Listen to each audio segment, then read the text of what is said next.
ओम गणेशाय नमः। बोल भगवान की जय। एकादशी महात्मा की जय। पद्मनी एकादशी महात्मा। धर्मराज युधिष्ठिर बोले कि हे भगवान, अब आप अधिक लोध मास की शुक्ल पक्ष की एकादशी के बारे में बताइए।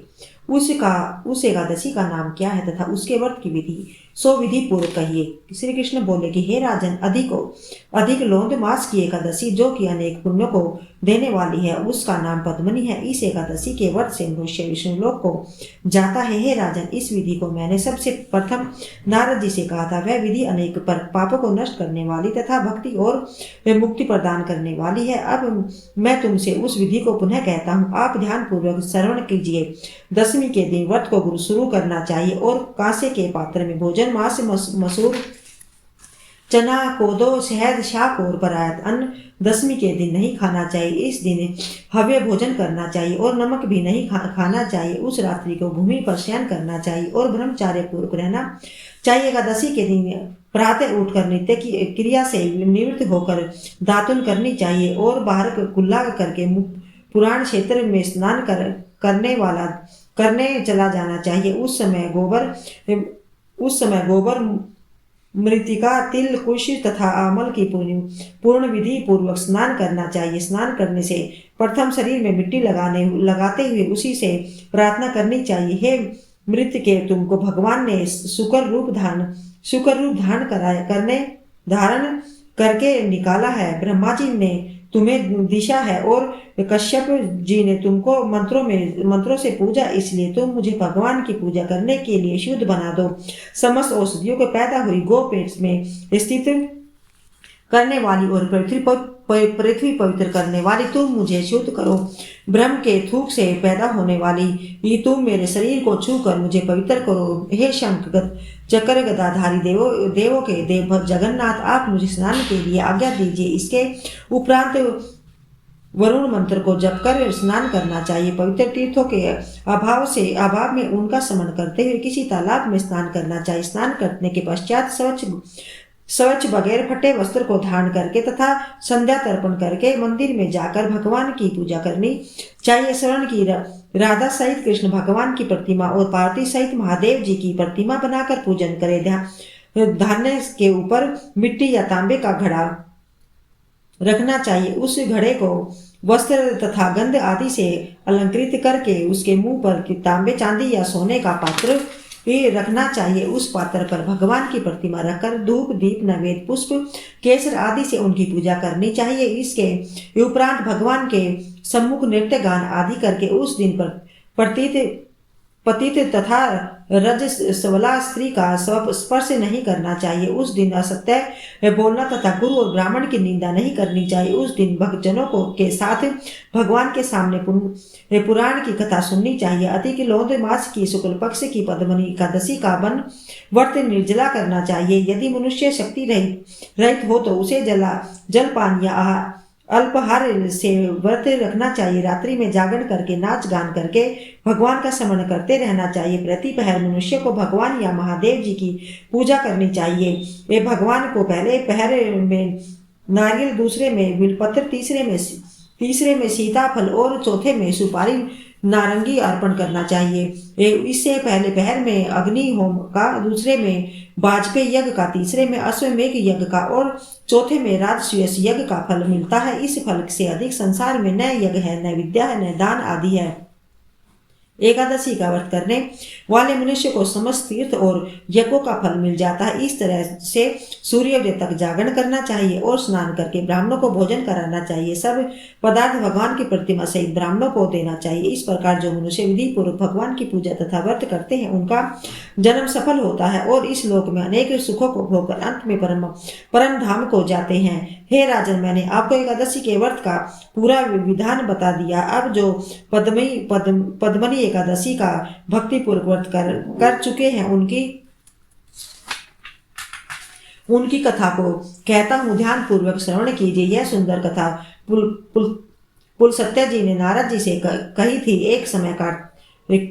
एक समय कीर्ति वीर्य ने रावण को कारागार में बंद कर रखा था। उसी को पुलस्त्य जी ने कीर्ति वीर्य की विनय करके छुड़वाया। इस घटना को सुनकर नारद जी ने पुलस्त्य जी से पूछा कि हे महाराज, उस महावीर रावण को जिसने समस्त देवताओं सहित देवराज इंद्र को जीत लिया था, कीर्ति वीर्य ने किस प्रकार जीता, सो आप मुझे समझाए। इस पर पुलस्त्य जी बोले कि हे नारद जी, आप पहले कीर्ति वीर्य की उत्पत्ति सुनो।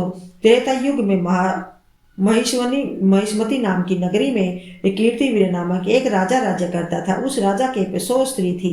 उनमें से किसी के भी राज्य भार लेने वाला योग्य पुत्र नहीं था। बस राजा ने आदर पूर्वक पंडितों को बुलाया और पुत्र की प्राप्ति के लिए यज्ञ किए, परंतु सब असफल रहे। जिस प्रकार दुखी मनुष्य हो भोग निरस मालूम पड़ते हैं, उसी प्रकार उसको भी राज्य पुत्र बिना सुख देने वाला प्रतीत नहीं होता था। अंत में वह तप के द्वारा ही सिद्धियों को प्राप्त जानकर तपस्या करने के लिए वन को चला गया। उसकी स्त्री हरिश्चंद्र की पूरी परमदा वस्त्रालंकारों को त्याग कर अपने पति के साथ गंधमादन पर्वत पर चली गई। उस स्थान पर उन लोगों ने 10 सहस्त्र वर्ष तक तपस्या की, परंतु सिद्धि प्राप्त न हो सकी। राजा के शरीर में केवल हड्डियां रह गई। यह देखकर परमदा के विनय सहित महासती अनुसैया ने पूछा कि मेरे पति देव को तपस्या करते हुए 10 सहस्त्र वर्ष बीत गए, परंतु अभी तक भगवान प्रसन्न नहीं हुए हैं जिससे मुझे पुत्र प्राप्त हो। इस पर अनुसैया जी बोली कि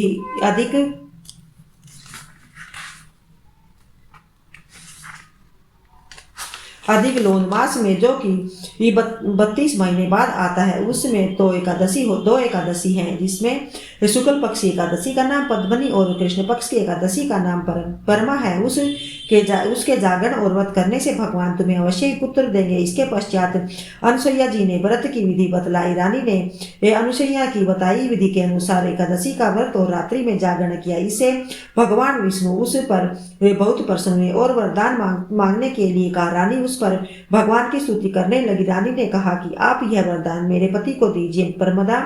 परमदा का वचन सुनकर भगवान विष्णु बोले कि यह परमदे, मल मास मुझे बहुत ही प्रिय है, जिसमें एकादशी मुझे सबसे अधिक प्रिय है। इस एकादशी का व्रत यथा रात्रि जागरण तुमने विधि पूर्वक किया, इसलिए मैं तुम पर अत्यंत प्रसन्न हूँ। इतना कहकर भगवान विष्णु राजा से बोले कि हे राजेंद्र, तुम अपनी इच्छा के अनुसार वर मांगो, क्योंकि तुम्हारी स्त्री ने मुझको प्रसन्न किया है। भगवान की सुंदर वाणी को सुनकर राजा बोला कि हे भगवान, आप मुझे सबसे श्रेष्ठ, सबके द्वारा पूजित तथा आपके अतिरिक्त देव, माँ, दानव, मनुष्य आदि से अजय उत्तम पुत्र दीजिए। भगवान उसे तथास्तु कहकर अंतर्ध्यान हो गए। वह दोनों अपने राज्य को वापिस आए। उन्हें के यहाँ की कीर्ति वीर्य उत्पन्न हुए थे। वह भगवान के अतिरिक्त सबसे अजय थे। इसी से उन्होंने रावण को जीत लिया था। यह सब पद्मनी के व्रत का प्रभाव था। नारद जी से इतना कहकर पुलस्त्य जी वहां से चले गए। भगवान बोले कि हे धर्मराज, यह मैंने अधिक लोन मास की शुक्ल पक्ष की एकादशी का व्रत कहा है। जो मनुष्य इस व्रत को करता है वह विष्णु लोक को जाता। भगवान का वचन सुनकर युधिष्ठिर ने भी अपने कुटुंब सहित इस व्रत को किया। सूत जी बोले कि हे ब्राह्मणों, जो आपने पूछा था सो मैंने सब कह दिया। अब आप क्या सुनना चाहते हो? जो मनुष्य इसकी कथा को सुनेंगे वे सरल लोक को जाएंगे। अतः 12 एकादशियों के नाम: